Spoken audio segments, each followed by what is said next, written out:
¿Qué tal? Buenas tardes con todos. Esto es Psicoanálisis con Contreras y hoy sí vamos a hablar de psicoanálisis. ¿Qué tal? Tenemos una invitada de lujo de nuestro querido país hermano, Montevideo, Uruguay. Estamos con la licenciada Agustina Pérez Gumar. Hola Agustina, ¿qué tal? Bienvenida. ¿Cómo andas, Juan Carlos? Muchas gracias. Muchas gracias por el espacio y bueno, por invitarme. Igual por tu tiempo, amiga. Sé que todos los colegas estamos corriendo. Agustina, nuestro tema es la infancia desde la óptica psicoanalítica. Y la primera pregunta, porque pensamos que Uruguay con Argentina tienen muchas similitudes, ¿por qué el psicoanálisis? Hay diversos enfoques más interesantes, inclusive un poco más prácticos, muy acordes con esta época. ¿Por qué tu preferencia, en todo caso, por el modelo psicoanalítico?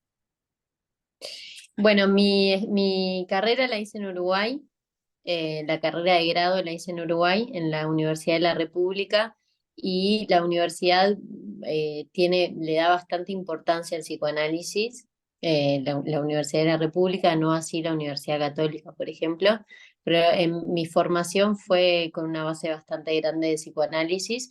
Y cuando hice la especialización, cuando quería especializarme en la infancia y adolescencia, no había nada acá en Uruguay, así que me fui a estudiar mis dos especializaciones, las estudié en Buenos Aires, en Argentina. Ah, caray. Sí. Y porque justamente no había no había muchas especializaciones y menos en psicoanálisis. ¿Y por qué elijo yo?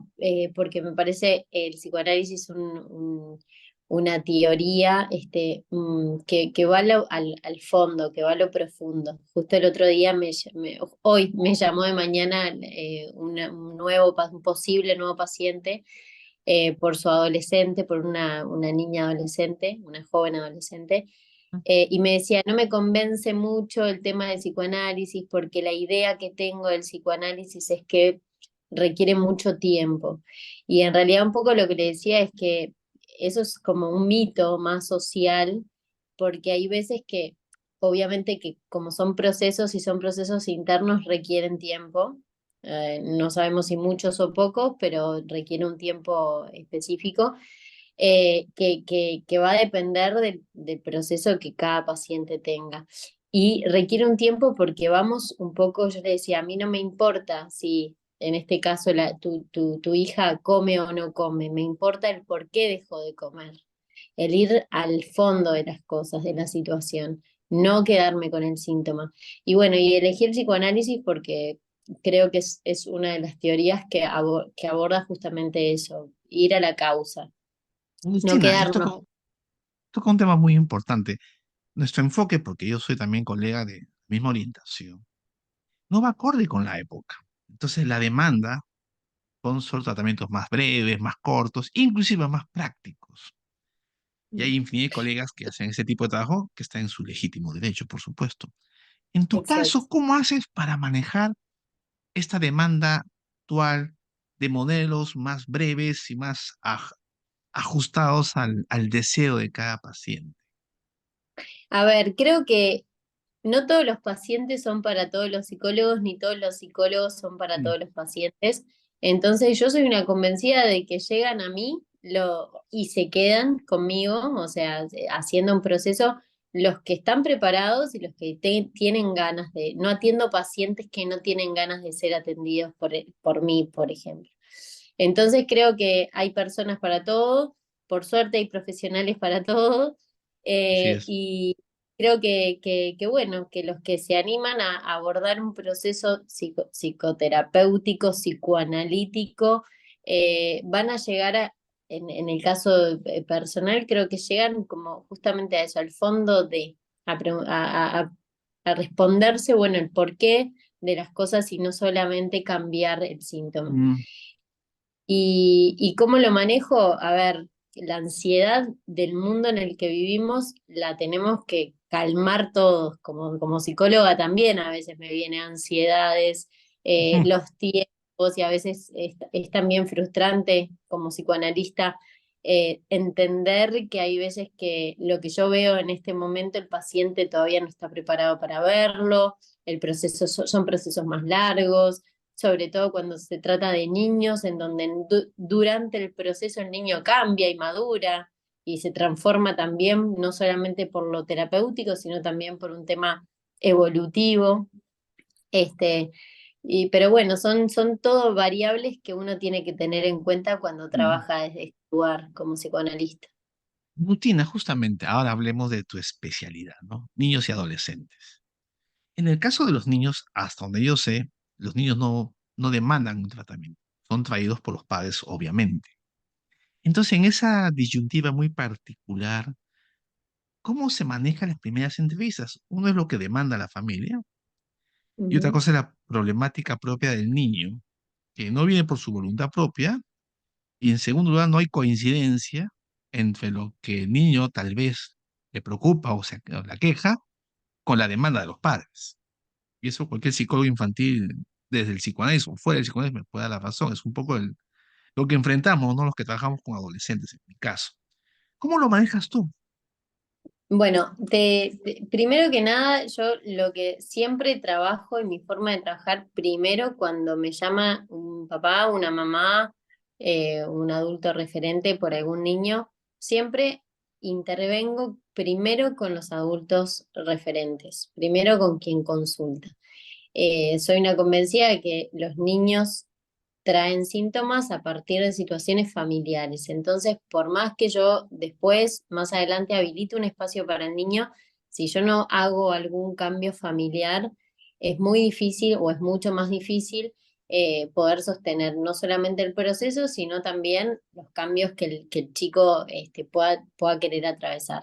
Entonces, mi primer objetivo es trabajar con el sistema, con la familia, con los adultos en entender este síntoma que trae, porque en general vienen por un síntoma, no vienen porque el chico necesita un espacio terapéutico, vienen porque o ¿Mm? el chico se porta mal, o el chico tiene enuresis o encopresis, o no duerme, o tiene ansiedad, o lastima, o está introvertido. O sea, siempre hay un síntoma cuando viene un niño, que eso en los adultos a veces no sucede, a veces solamente el adulto quiere consultar para tener su espacio, en el niño en general hay un síntoma.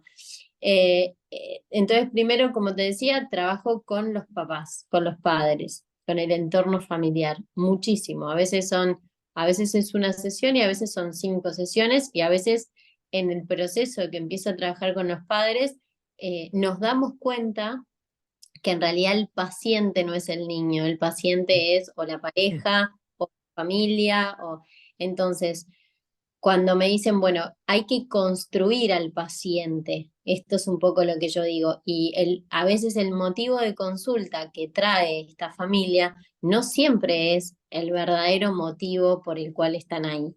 Entonces, como terapeuta, lo que tengo que hacer es construir primero un sujeto de consulta, o sea, quién realmente es el paciente, que eso se va construyendo en los encuentros, primero con los padres, en el caso de que venga el chico luego de trabajar con los papás, de que los padres estén seguros de que yo sea la adulta que esté trabajando con su hijo. Esto me parece súper importante, el tema de la transferencia entre los padres del paciente y el terapeuta es fundamental para que el pacientito, el niño o el adolescente pueda generar una buena transferencia también con el terapeuta.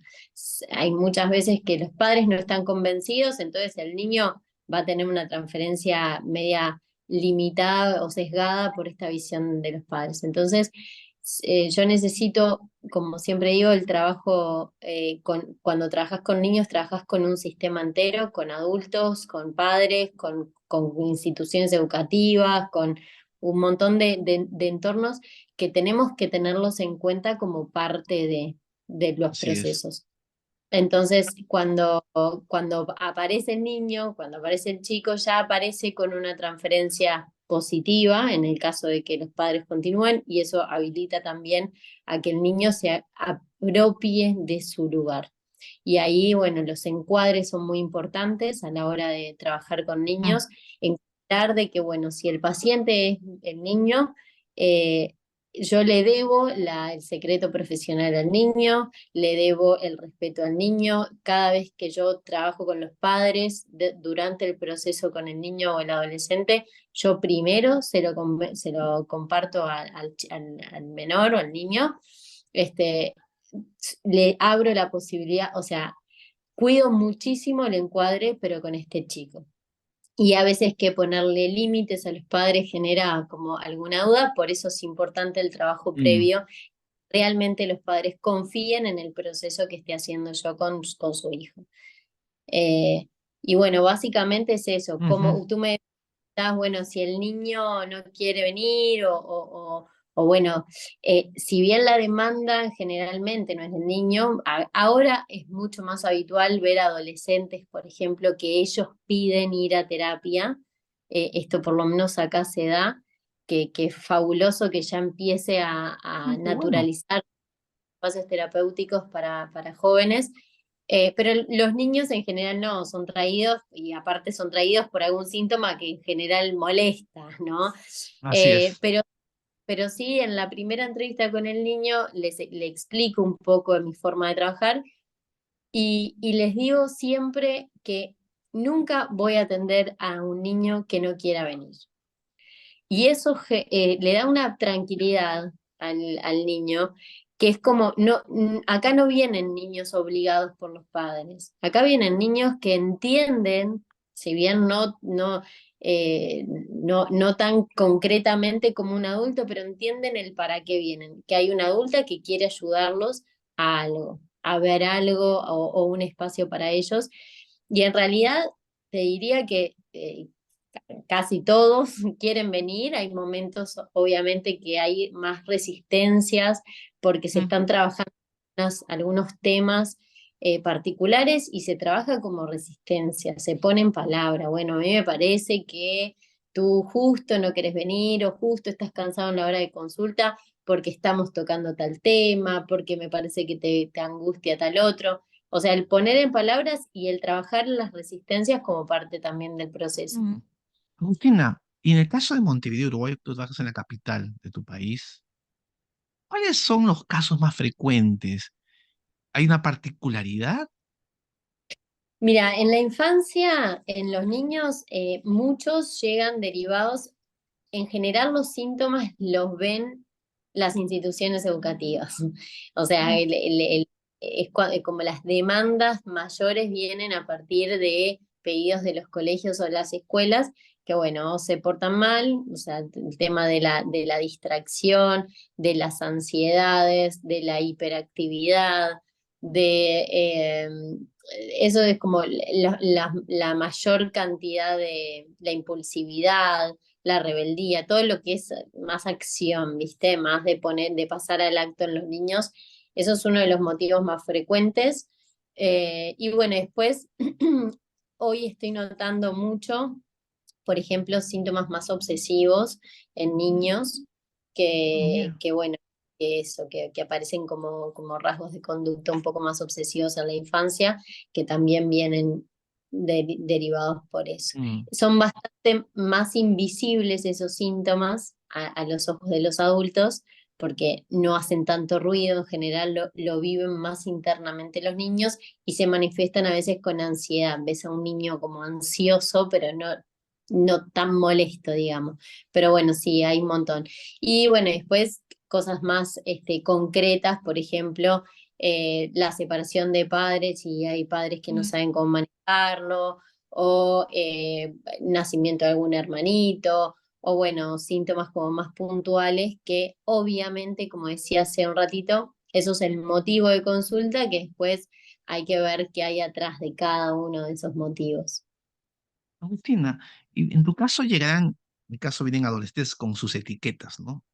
Uno por Mm, déficit de atención, hablan de borderline, un chico tan jovencito, parece inapropiado el diagnóstico, bipolar, y los chicos vienen con su etiqueta como si fuera su carnet de identidad. No es Juan mm. Pérez ni Pablito, es el límite, el narcisista, el TDAH. Y ahí tenemos una dificultad con los psiquiatras que nos derivan, en todo caso. ¿Sucede lo Sí. mismo en Uruguay? ¿Tú tienes ese mismo, digamos, dilema? Sé lo mismo, hay un, De hecho, cuando empiezo a estudiar la especialización en niños, yo que te comenté que la estudié en Argentina, allá había un gran movimiento, y sobre todo donde estudié yo, que la directora de la carrera es Beatriz Janín, que es una Bueno, que promueve mucho el respeto a las infancias y a las adolescencias, y sobre todo bueno, y fui educada de alguna manera en esa línea. Y cuando llego acá y empiezo a trabajar con niños, lo que veo es, sí, es una eh, yo trabajaba para una mutualista, una sociedad médica, y en general vienen como después de un comité de recepción con psiquiatras, y la gran mayoría venía medicados, o sea, niños muy chiquitos de 3 4 5 6 años, ya con un diagnóstico y una medicación. Y lo que yo veía en estas entrevistas previas con los padres era que no me hablaban de su hijo, sino que me hablaban de la patología de su mm, hijo. Entonces yo les preguntaba, bueno, ¿por qué están acá? Y ellos me entregaban un sobre de diagnósticos hechos por especialistas que veían a sus hijos 40 minutos, 50 minutos, o bueno, o todo el proceso que lleva un diagnóstico. Pero no me hablaban de su hijo. Y yo empecé a entender que lo que había que hacer era construir a un ser humano, de alguna manera, de construirlo desde la etiqueta y construirlo desde otro lugar, el cómo el padre ve a su hijo. Ahí fue que, como te digo, primero que empecé a hacer un gran trabajo para hacer conciencia de las repercusiones que pueden tener los diagnósticos tempranos en la infancia, porque me di cuenta que los padres, que somos los adultos que armamos de alguna manera psíquicamente a mm, nuestros hijos, y los adultos y los docentes y todos los adultos que rodeamos al niño, desde el lugar donde nosotros lo miremos, va a ser el lugar donde ellos empiecen a mirarse a uno mismo y a mirar al mundo. Y si nosotros los miramos como un déficit, como una patología, el niño va a encerrarse, digamos, a quedarse encerrado en ese frasquito o en ese diagnóstico. Hay un cuento de Alicia en el País de las Maravillas, no sé si lo leíste. sí, sí, Hay una cuento que está la cocinera aupando a un bebé, a su bebé, y revolviendo la cuchara, y el bebé lloraba y lloraba y lloraba, y la cocinera estaba como muchas cosas, y le empezó a decir, cerdo, cerdo, y el bebé se convierte en cerdo. Y es un poco lo que sucede, le decía al bebé cerdo, cerdo, porque lloraba y lloraba y lloraba, y el bebé finalmente, esas palabras de la mamá, de la cocinera, hace que el bebé se convierta en cerdo. Y un poco es esto, si nosotros miramos a un niño desde sos hiperactivo, sos hiperactivo, sos hiperactivo, el niño empieza a agarrarse y a verse como así y a comportarse desde ese lugar. así es. Entonces, tener muchísimo cuidado en esto de los diagnósticos tempranos. Hay una argentina que ahora se me fue el nombre, pero ahí tiene un libro que dice los diagnósticos en la infancia se escriben con lápiz, que es justamente eso. A mí Qué me buena piden frase. diagnósticos y yo les hago cartas de procesos, pero yo no hago diagnósticos en la infancia, porque justamente hay que respetar los procesos. Muchísimos chicos de los que llegaban con un diagnóstico de hiperactividad, de trastorno obsesivo compulsivo, de ya con el diagnóstico hecho y muchas veces medicado, con un buen proceso el síntoma desaparecía, por lo tanto no hay tal trastorno como trastorno en sí. Cuento muy seguido un caso particular de un niño que llegó después de muchos años diagnosticado y medicado con risperidona y ritalina, diagnosticado con varias patologías. Obviamente la madre me trae todos los diagnósticos y los procesos Un folio. anteriores, y en la primera entrevista, bueno, trabajé con los padres y aparentemente este chico no tenía o sea, la familia funcionaba bien, solamente que el chico era hiperactivo, no era fulano, era hiperactivo. Y en la primera entrevista con él lo hago un juego libre, viste que el psicoanálisis con niños implica que en vez de la palabra obviamente, pero en niños es más difícil, entonces se Ujú. comunican a través del juego, a través del dibujo, a través de lo expresivo, y él elige jugar a un juego de cartas a la tapadita con unas cartas que tienen un niño, en vez de, viste, acá tenían un niño que era Ben 10, eran unas cartas de Ben 10. Y empezó a jugar a las tapaditas, viste, a golpear. Y ahí, viste, esas son las escuchas analíticas. Entendí que me estaba diciendo algo, que en la primera sesión su elección del primer juego es pegarle a un niño. En la segunda entrevista llamo a los padres y les pregunto a los padres si ellos le pegaban a este niño. Y ambos padres, muy sorprendidos de la pregunta, me dijeron que sí, enseguida.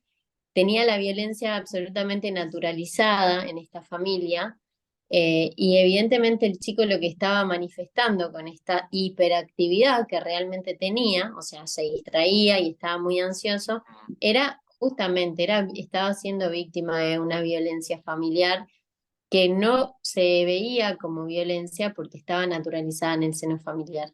Entonces, a partir de una buena escucha, un buen trabajo con estos padres que obviamente tuvieron resistencia, porque a veces es más fácil, y lo digo así, yo sé que sufren muchísimo los padres y por algo lo trajeron a consultar tantas veces, pero a veces es más fácil colocar el problema en el otro, en el niño en este Así caso, es. que asumir que yo soy parte de este problema. Entonces hay que deconstruir un montón de construcciones sociales también en los adultos para poder armar otra cosa. Un punto importante, y acá entramos a las preguntas controversiales, mi querida Agustina. En psicoanálisis, como usted muy bien sabe, hay enfoques, hay escuelas dentro de esta cofradía, o de su enfoque para hablar con propiedad. Melanie Klein, Ana Freud, François Dolto. Y dentro de estas escuelas, la escuela de la Candela tiene una propuesta un poco particular. eh, Bajo esa condición de sujeto siempre somos responsables. Ya, uno dice, bueno, en un adulto es válida la tesis. En un niño, hablar de responsabilidad o cómo habría que entenderlo. Porque dada la magnitud y el desequilibrio de poder, se puede victimizar al niño colocándolo como objeto. Entonces, y entrando en un plano más técnico, ¿cómo manejas ese tema, no? En primer lugar, si esa tesis te hace eco, puedes discrepar, por supuesto. Y lo segundo es, ¿cuál es el margen de responsabilidad? Tú has dicho, me gustó tu frase, Agustina, estamos construyendo un sujeto. Mm. Al oído lacaniano es darle responsabilidad, darle un lugar, no es una cosa metafórica, poética, ¿no? Para los amigos que nos escuchan. Entonces, Agustina, ahí, ¿cuál sería, digamos, esa es una posición muy ética de nosotros, ¿no? ¿Cuál es el margen de acción? Bien, en realidad sí hay responsabilidad, o sea, y como todo nos sucede también cuando trabajamos con adultos, el tema de la responsabilidad y creo que sí construimos sujetos capaces de, primero, ser consciente de algo que está dado inconscientemente, que esa es la base en realidad del psicoanálisis, de poder mostrar algo que está, pero que no se ve. Y eso sucede en los adultos cuando uno repite y hace repeticiones de situaciones, no lo hace porque no es responsable, lo hace porque es inconsciente y no se da cuenta.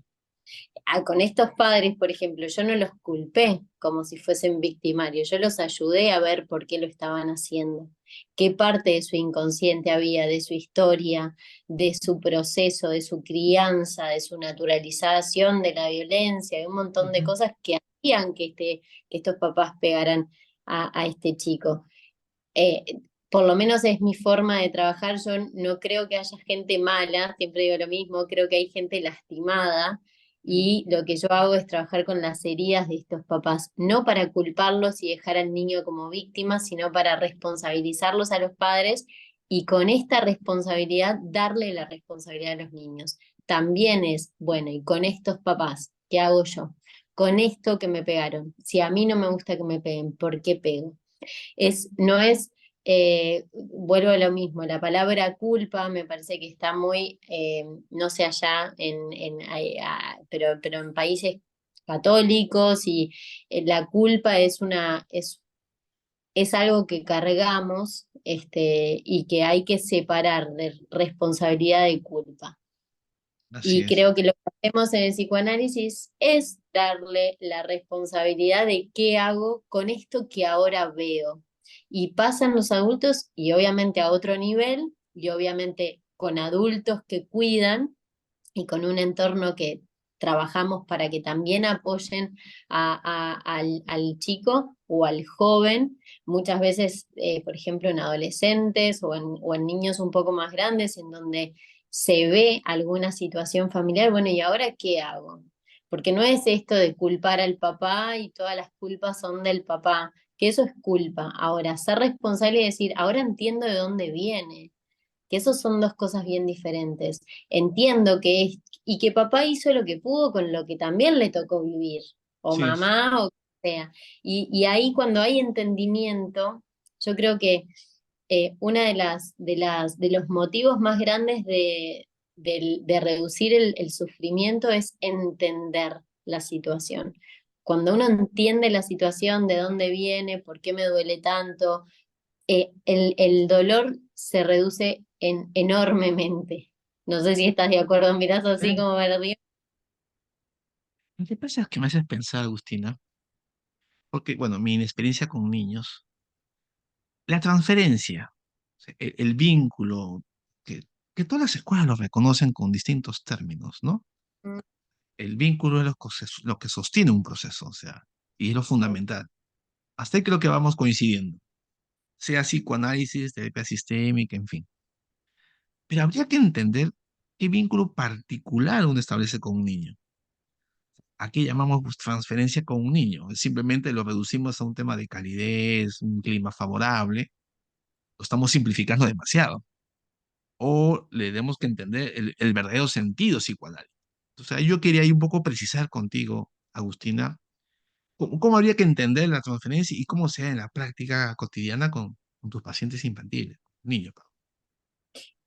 Bien, la transferencia se da diferente, o al menos eso yo es lo que siento y lo que creo es que se da diferente en cada uno de los pacientes, niños, adultos, adolescentes, cada uno transfiere, justamente de eso se trata la transferencia, transfiere algo al terapeuta, como terapeuta tenemos que tenerlo en cuenta a esto de visualizar, bueno, qué está transfiriendo este paciente particular, que no todos los niños transfieren lo mismo en todo momento. A veces que digo que, bueno, yo muchas veces, sobre todo los niños, me ponen la máscara de mamá, la máscara de papá, la máscara, pero sobre todo y atrás de todas esas máscaras que transfiere el niño en el terapeuta, hay algo que es la confianza que se tiene. Un vínculo que trasciende todo, que es un vínculo de confianza. Si el niño no confía en el terapeuta, Mm. no va a confiar en desplegar su mundo interno. ¿Por qué te hago este comentario? Porque hay colegas, cierto, lo digo con cierta, lo dicen con cierta lucidez, que no a toda entrada, Agustina, uy, se fue tu imagen, ahí está, No, ¿dónde no está? hay. Que no toda entrada es por transferencia positiva. O sea, hay niños que vienen por transferencia negativa Mm, y a veces es lo frecuente. ¿Y ahí mm. cómo se hace? ¿Cómo se opera? A ver, vuelvo a repetir, como mi trabajo y le doy mucho enfoque, mucha energía al trabajo previo con los padres y no, y creo que influye muchísimo en la transferencia que vienen con, o sea, así como le transmitimos todo a nuestros hijos, cuando venimos a un consultorio también le transmitimos lo que los padres sentimos. Yo creo que sinceramente creo que el trabajo previo con padres habilita a una transferencia positiva con el niño. Esa es como mi forma de ver la situación. Si hay un padre que no está conforme o no está muy seguro, ni siquiera lo veo al niño, porque creo que no, yo sola con el niño yo soy de la idea de trabajar con Ok. el sistema. Ya te entendí. tal vez eso hace que la transferencia no sea negativa, no sean los padres que traen de los pelos al niño. No, los padres vienen contentos, de hecho en general hay previamente a que el niño viene, hay una charla, yo trabajo con los padres para que le comenten antes de traer. En general el niño es como que se van los padres a la sesión y los niños dicen, ¿y cuándo me toca a mí? Y eso que ni me conocen, ¿entendés? Entonces creo que la transferencia se genera de antes de conocer al chico. Claro. Se ha anticipado. Y Agustina, y volviendo ya a los casos, me imagino que hay casos que enseñan, como esto de las cartas de Ben 10, ¿no? Me pareció.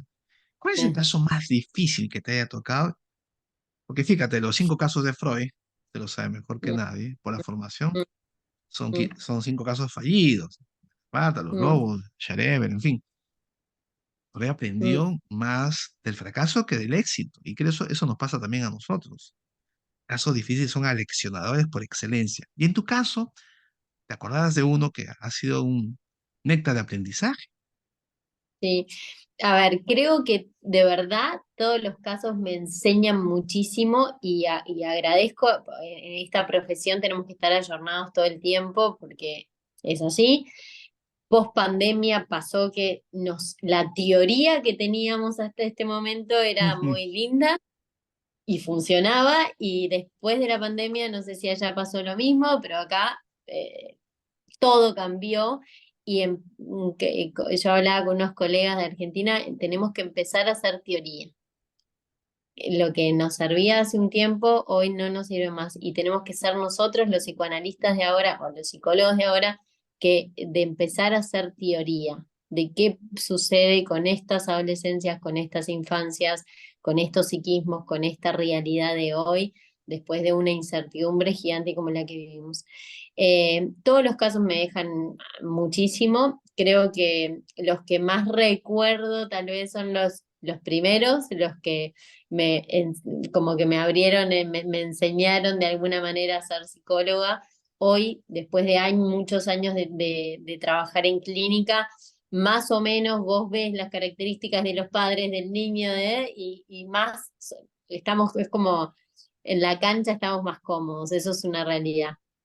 Pero tengo un paciente, un caso en realidad en donde yo me desafié mucho como profesional porque salí del consultorio, era un chico que yo conocí en una institución educativa que tenía 13 años cuando yo lo conocí, sí. Es una institución educativa no formal, educación no formal, para chicos desertores de la educación, con vulnerabilidad, y bueno, lo conocí ahí y yo ya era psicóloga, pero trabajaba como educadora referente en esta institución. O sea, mi rol ahí no era de psicóloga, sin embargo hubo una transferencia y ahí hablamos de vínculo y de la importancia del vínculo en los procesos. Fue una transferencia muy fuerte que yo me voy de ese trabajo y el chico me sigue solicitando como ayuda. Era un chico joven, adolescente que consumía pasta base y bueno, hubo todo un gran deterioro de él en relación a sus vínculos familiares, en relación a que vivía en la calle, en relación a que, bueno, robaba y delinquía.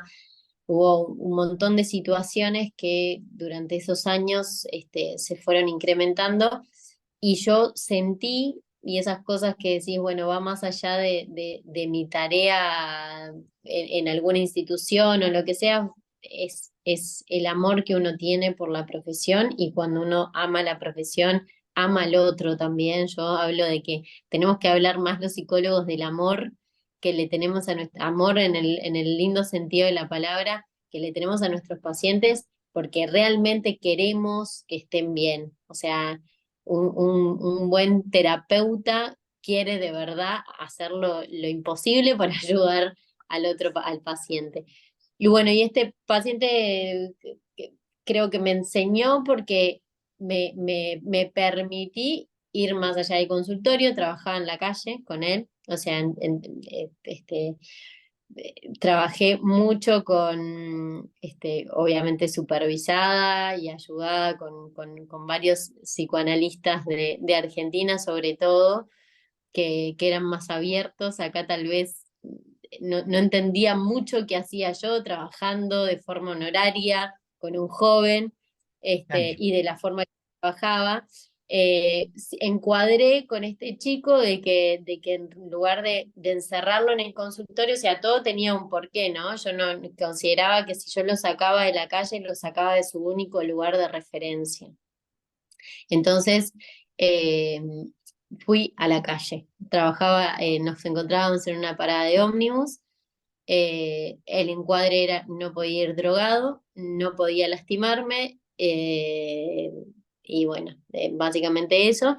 Y caminábamos y charlábamos caminando por la ciudad, o íbamos a la playa, o compartíamos como instancias en donde él podía poner palabra a lo que le estaba sucediendo.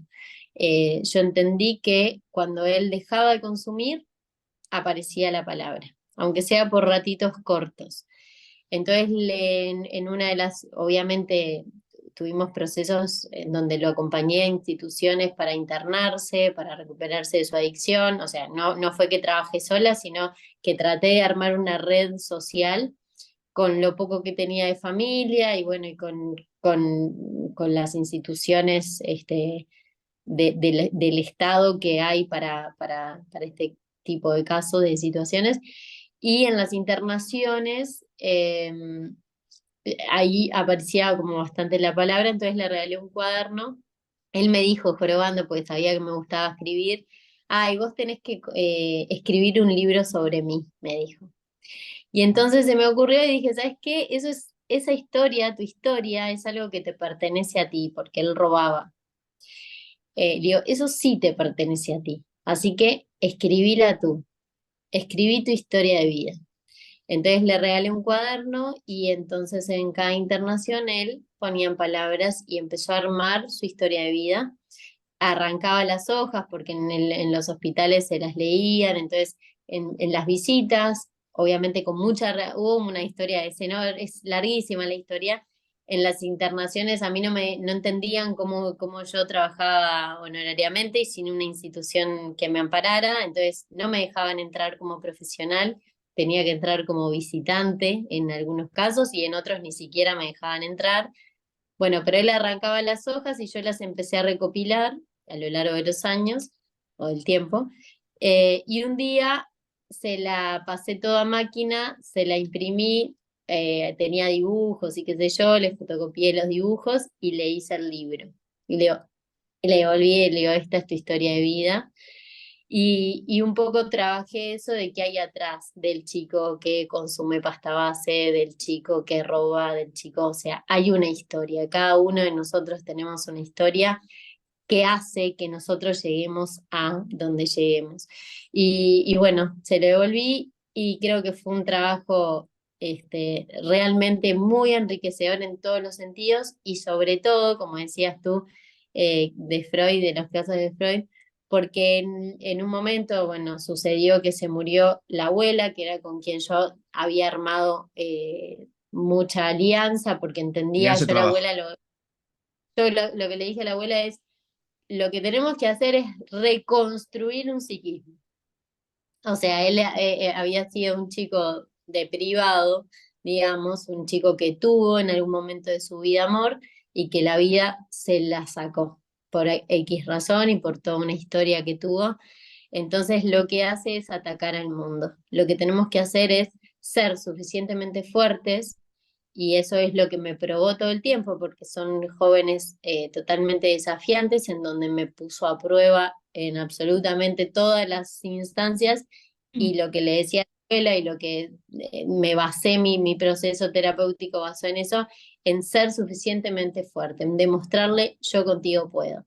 Y no desde la fuerza, y no desde, sino que el que el chico sienta que hay amparo y que no puede conmigo, porque transgreden para justamente demostrar que el mundo no puede con él. Lo que tenemos que hacer los adultos era demostrar que sí podemos con él. Bueno, y esta abuela había entendido, no quería ser la salvadora, o sea, Mm. entendió que había que sostenerlo y le decía, hay que hacer como si fuese un bebé, acompañarlo, acompañarlo, acompañarlo y no cansarlo, y venía muy bien todo y esta abuela le vino un cáncer en la cabeza y murió. Este chico estuvo los 3 meses que estuvo internada la abuela al lado de ella y se le murió en brazos y bueno, ese mismo día me llamó y me dijo, Agus, no me ayudes más, no quiero más esto.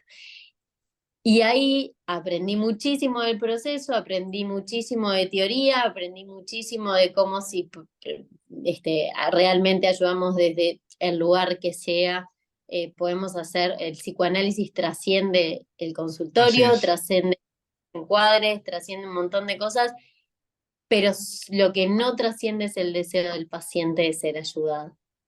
Y eso, lo que más aprendí de todo este proceso es, uno puede ayudar a quien quiere ser ayudado. Un poco lo mismo que te decía cuando yo trabajo con niños, no trabajo con niños que no quieren venir, no trabajo con adolescentes que no quieren venir. Trabajo con sujetos de consulta, con personas que están comprometidas y que tienen ganas de trabajar en el proceso.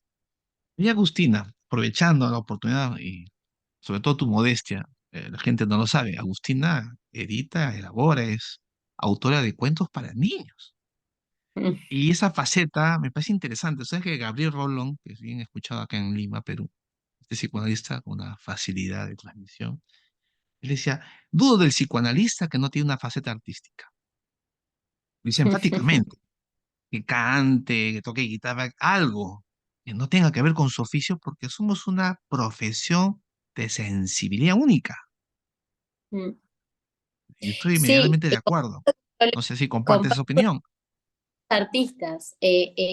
Uno de los trabajos que hice, unos escritos que hice, yo pinto cuadros, aparte de escribir, pero pinto de hobby nomás.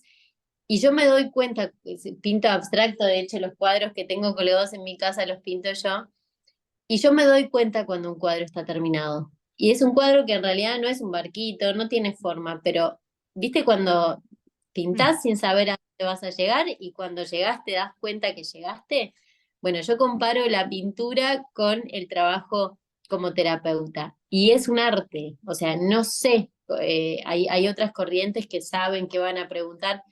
Yo no sé qué voy a preguntar cada vez que me encuentro con un paciente, de hecho no sé qué va a traer el paciente, lo que sí sé es que voy a construir con él en el encuentro y se construye con el paciente. Y cuando se termina, como el cuadro, se nota que se termina. No es que, bueno, ya sanó, ya está. En general, los procesos se terminan cuando el proceso se termina. Es así, es muy cierto, estoy de acuerdo contigo. Agustina, el sufrimiento de un niño, ya a estas alturas del camino, por experiencia profesional y personal también, ¿qué dirías tú? Dejando de, no apelando a las teorías que conocemos, ¿no? O con nuestra apreciación clínica, profesional, ¿qué sufre un niño? Mira la pregunta tan básica que te hago. ¿Qué dirías tú? ¿Qué sufre un niño? ¿Por qué sufre un niño? ¿Cuál es la razón de su sufrimiento? Mira, lo que veo en clínica sobre todas las cosas, hay cosas básicas que necesitamos los seres humanos, que es la sensación de pertenecer a un sistema, ¿no? El reconocimiento del otro. Y creo que uno de los mayores sufrimientos es no ser reconocido por los adultos, no ser armado, no sentir que los forman de alguna manera. Yo trabajo mucho con los padres y hablo de la importancia que es, por ejemplo, los límites en los niños, que tienen una mala prensa, pero son importantes porque justamente permiten diferenciar al adulto del niño. El abandono de padres muy infantilizados genera como la sensación de abandono en el niño y eso hace que el niño, o sea, eso genera sufrimiento en el niño, como la sensación de mirar alrededor y no tener contención y no formar parte de determinado lugar o no tener, sobre todo es eso, amor, contención y amparo, como esas tres grandes cosas que generan que el niño sufra. Dentro y creo que amor sí, pero de verdad que creo que el límite es súper importante, es como lo que da forma. Yo explico el tema del límite como eso. Eh, Cuando uno es bebé, cuando está dentro de la panza de mamá, es uno con la mamá, y cuando empieza a separarse, a destetarse y todo el proceso de separación, hablando psicoanalíticamente, yo no yo, en donde el otro deja de ser yo y pasa a ser otro, tenemos que construirlo a partir de límites. El límite me muestra que esto es una carta y que yo soy Agustina y que esto es un vaso. Y aparte de todo, el límite contiene y ampara. Entonces Así es. creo que limitar es de las cosas más importantes que le podemos hacer a los niños. Y cuando nosotros empecemos a ver al límite como un acto de amor y como no, y no Así como es. un acto de castigo, como se cree Justamente, que es, Agustín, esta es la pregunta del millón y con eso vamos a ir terminando. Venimos, bueno, yo soy un poco más viejo que usted, cuarentones, somos una generación de padres, entre comillas, con un ejercicio autoritario muy fuerte, tradicional en la crianza. 2024, para jóvenes, son muy permisivos, son los amigos de sus hijos. Entonces, el tema de los límites no tiene buena prensa. Ya ese es el sentido, digamos, del sentido común, pero no tiene buena prensa porque está asociado al ejercicio autoritario de generaciones anteriores. O sea, hay un conflicto, ¿no? No sé cuál es tu apreciación porque este es un tema muy álgido, muy de ahora, ¿no? sí, En mi país sí, no se respeta a la policía, no se respeta a los profesores. Tú le pones la mano a un niño en el sentido de llamarle la atención y la mamá viene al día siguiente. O sea, es un problema. No sé cómo sea en Uruguay. sí, es igual. Me parece que acá hay algo bien importante, me parece, y tiene muchas variables, pero hay algo que es que hay mucha información, que hoy los adultos están inseguros de su rol. Yo siempre pongo ejemplo, nuestros padres o nuestros abuelos, no sé si hacían las cosas bien o mal, pero ellos estaban convencidos de saber y no se Con cuestionaban. convicción, ¿no? Actuaban Exacto. bajo convicción. Exacto. Entonces el niño recibía un padre seguro de lo que estaba haciendo. Hoy los padres no estamos seguros de lo que hacemos. Entonces actuamos desde la inseguridad. Y cuando actuamos desde la inseguridad ponemos el límite desde la inseguridad. Entonces, cuando nosotros ponemos un límite desde la inseguridad, le decimos un día que sí y otro día que no. Entonces mi palabra pierde valor y pierdo confianza en el niño. Entonces, lo que yo digo como padre, y le digo que no, no me va a creer el niño. Entonces, ahí todo el desajuste de la diferenciación niño-adulto, que es súper importante a la hora de poner límites, de la confianza que le tenemos a los adultos, porque si yo no confío en quien me está poniendo el límite, no voy a creer en su límite. Y creo que radica un poco en eso, por eso hago mucho hincapié en trabajar con los padres y empoderar a los padres, y hago talleres de cómo empoderarnos, de cómo ser responsables, de cómo, porque creo que los niños son producto de lo que nosotros estamos transmitiendo. Nosotros estamos en un cambio cultural gigante, somos una generación bisagra entre lo que se va a venir y lo Así que es. era, en donde todo lo que era seguro en algún momento hoy se rompió, ya no es más seguro, ya no funciona. Hoy hablábamos desde lo profesional, también nos pasa que tenemos que empezar a hacer teoría. Bueno, los padres también tenemos que empezar a hacer nuevas teorías y agarrarnos de eso y decir, convencernos de que esto es real, porque el niño más que qué decirle es desde que el lugar de que le decimos. Si yo le digo algo, por más de que sea lo que sea, pero se lo digo convencido de que es lo mejor para él, el niño me va a creer. Es como pasa en cualquier comunicación humana. Si vos me escuchás a mí, capaz que no compartís todo lo que yo digo, pero lo digo con tanta seguridad y porque estoy segura de lo que estoy diciendo, que tú me escuchás. Bueno, pasa lo mismo con la crianza de Mm. padres. Es lo que decimos, pero sobre todo desde el lugar en que decimos. Oye, Agustín, nos hemos extendido el tiempo porque estoy interesante lo que me has estado contando un poco, ¿no? En tu experiencia, más experiencia que teoría, que es lo importante, creo yo. Te debo hacer la última pregunta, Agustina. Para los colegas, los estudiantes que están animados a trabajar con niños, a hacer terapia, psicoanálisis, ¿qué consejo, qué apreciación, qué alcance tú le darías a estos jóvenes profesionales que se quieren involucrar en esta tarea? Los niños y los adolescentes. Bueno, creo que de las cosas más importantes, por lo menos de mi experiencia, es esta visión de poder trabajar con el niño no como un sujeto aislado, sino como un sujeto en contexto, en sociedad, en Mm. tiempo, en espacio y en una familia y en una cultura. Y, o sea que es imposible trabajar aislado con un niño, sino que hay que contextualizarlo. Ese es como uno de los consejos que daría a la hora del trabajo psicológico con niños. Sobre todo eso, y después, bueno, abrirse y trabajar desde el amor sin lugar a duda. Eso es el consejo que le doy a todos los seres humanos, que traten que hagan lo hagan desde el amor y desde la empatía. Muy bien, con ustedes estuvo nuestra amiga Agustina Pérez, interesante, lúcida, me pareció interesante, muy interesante las últimas cosas que has pincelado, para la reflexión y tal vez para una segunda parte. Bueno, Agustina, te agradezco tu tiempo, tu interés también en participar en este espacio. No sé si quieres decir una última palabra para despedirte. No, te agradezco muchísimo, muy cálidas las preguntas, muy respetuoso. Me sentí muy cómoda, me encanta espacios así en donde se pueda trascender un poco el trabajo, no solamente de ahí, sino de otros países del mundo, que creo que eso es bueno, visibilizar formas de trabajar.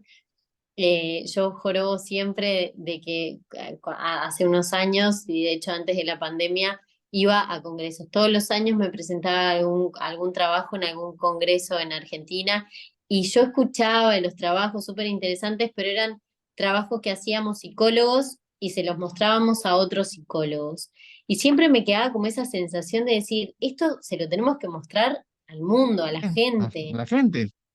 Está buenísimo que nos mostremos cómo hacemos, cómo trabajamos, cómo conocer diferentes enfoques, pero creo que un padre escuche esto, y esto es creo que lo valioso de estos medios de comunicación y estas redes sociales, es poder acercar eso que era el psicoanálisis, que era imposible de llegar para mucha gente. Hoy se puede como terrenalizar algunas cosas y algunas formas y creo que Sí está parece. buenísimo. Así que yo siempre digo, soy como muy agradecida de personas que me inviten a estos encuentros. Me encanta comunicar lo que hago y me encanta también escuchar hoy no tanto, pero previamente a esto tú también me compartiste un montón de formas y de trabajos y de proyectos en los que estás que me parecieron súper interesantes y que enriquece también mi trabajo. Así que muchísimas gracias. Sí, Agustina, haremos una segunda parte. ¿Qué te parece? Ya Claro. te estaré convocando. Bueno, con ustedes estuvo Agustina Pérez de Uruguay, Montevideo. Muchas gracias, Agustina, y con todos hasta otra oportunidad. Chao, Agustina, cuídese mucho. La veo pronto. Bye, Chau, bye. chau. Chau, chau, gracias.